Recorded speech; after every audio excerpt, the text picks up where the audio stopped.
Hi everyone! So guys, andito tayo ngayon sa Adnok and gusto ko lang po i-share sa inyo since Wednesday ngayon. And by the way, Happy New Year po sa ating lahat. So since Wednesday ngayon guys, and alam naman natin Tuesday and Wednesday is Ayuda Day. So ngayon guys, live na live, ipapakita ko po sa inyo kung magkano po yung pumapasok na income natin sa ating dropshipping business. Ayan, papakita ko po sa inyo. So live na live po ito guys. Ayan, so time check 1-5 Wednesday and January 1. Okay? So, ito po siya guys. So, ito po ang portal natin. So, i-click lang po natin guys. Okay. Ayan. So, live na live po natin siyang papakita sa inyo. So, ayan.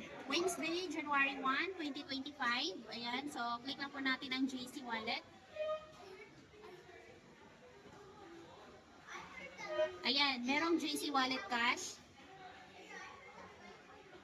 Magkano ang laman guys? 27,000, di ba?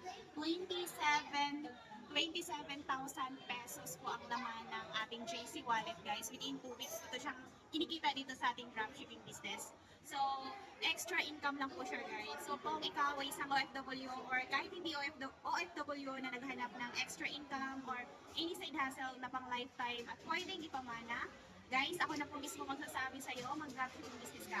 Dahil dito sa negosyo natin, hindi ka nag-iisa dahil meron tayong magandang community na tumutulong sa iyo. And once again, Happy New Year!